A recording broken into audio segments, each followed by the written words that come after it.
Café Dushanbe, which serves Tajik and Uzbek cuisine, is located in Brooklyn's Sheepshead Bay, an area where many Uzbek immigrants have settled in New York. On November 2, 2017, New York Sukhrob Sobirov was 20 when he left Uzbekistan with his parents and sister in 2009 and immigrated to the U.S. through a visa lottery program. The family relied on relatives at first but eventually settled into life in Brooklyn. Sobirov learned English, got a job managing his uncle's restaurant, and married and had a daughter with another immigrant from Uzbekistan. His U.S. beginnings are typical among the thousands of Muslim immigrants who have arrived from the former Soviet Republic over the last decade, including Sayfullo Saipov, the 29-year-old charged in Tuesday's terror attack in Manhattan that killed 8 people. Saipov immigrated through the same visa program in 2010, used family contacts to get a job as a trucker, and married and had 3 children with an immigrant from his home country. The similarities end, however, with what authorities say was a conversion from moderate Islam to extremism. Authorities said Saipov carried out the attack using a rented truck to mow down people on a crowded bicycle path in the name of Islamic State, which 2 days later claimed responsibility in its weekly newsletter. Now the Uzbek community in the United States is struggling to understand how one of its own could have carried out such an attack. In interviews in the Kensington and Sheepshead Bay neighborhoods of Brooklyn, home to a significant Uzbek population, many were quick to point out that while the country is predominantly Muslim, most are not very religious, let alone extreme in their views. "We were shocked. We were surprised," Sobirov said. "How could this guy do this? I love my Uzbek roots," he said. "But now if you say you're from Uzbekistan, people are going to look at you funny." Of the 63,000 Uzbek immigrants in the U.S., nearly half live in the New York area, compared with about 10% in California, which has the second largest population. The earliest immigrants from Uzbekistan were Jews who arrived in the 1970s under a program that allowed them to emigrate from the Soviet Union.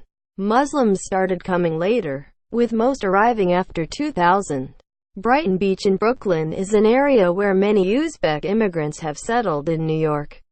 Here on November 2, 2017, Jean Batalova, a senior demographer at the Migration Policy Institute, a Washington think tank, said Uzbeks historically lacked the family connections and high-skilled science and technology backgrounds that would have afforded them the opportunity to immigrate. Because of the skilled competition and because of the very small number of people from Uzbekistan who are in the U.S. already and who are eligible to sponsor additional relatives, there were no other options, she said. That changed with the creation of the Diversity Immigrant Visa Program. The lottery launched in 1995 to boost immigration from places that are underrepresented in the U.S. The program requires a high school degree or equivalent work experience and training. Of the 4,000 people from Uzbekistan who received green cards in 2015, about 200-300 came through the program. Uzbeks have a long history of working outside their country. Like other parts of the former Soviet Union, Uzbekistan struggled after the fall of communism to transition to a market economy, said Nate Shankhan, a Central Asia expert at the think tank Freedom House. Millions of citizens left to find work in Russia, Turkey and elsewhere. In the U.S., Uzbeks commonly work in education, healthcare and social services. According to the U.S. Census, many also work as Uber drivers, Saipov's most recent employment, as well as in the trucking and construction industries. They love to work. They love to make money. Give their kids a good education, said Shavkat Tashmatov, a professional singer from Uzbekistan. They want to have a good life. Tashmatov lived in Tajikistan and the United Arab Emirates and earned a good living. He said, but he repeatedly entered the visa lottery in hopes of giving his children better opportunities, finally winning a slot and moving to the U.S. in 2012. One night this week, Tashmatov sang upbeat Tajik pop music from a stage next to a fully stocked bar at Amir Palace, the restaurant Sobirov manages.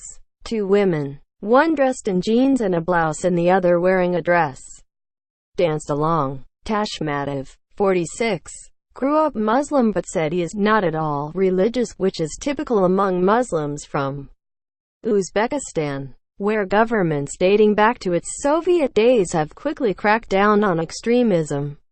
He said he was deeply saddened by Tuesday's attack and struggling to make sense of it. Even in Uzbekistan it is hard to find radical people, he said. Why here? I don't understand. Sitora Ashrafova, a community organizer who immigrated with her family 10 years ago, said Uzbeks' moderate approach to Islam back home carried over to the U.S. You wouldn't really find them in mosques, she said, unless it's a religious holiday like Eid. Only on that day people might make some kind of effort and go to a mosque and pray. She was grappling with how Sapov may have become radicalized and worried the attack would destroy the reputation of the entire community. We are proud of who we are, she said. This person does not represent Uzbekistan, let alone Islam. Visit the Los Angeles Times at www.latimes.com.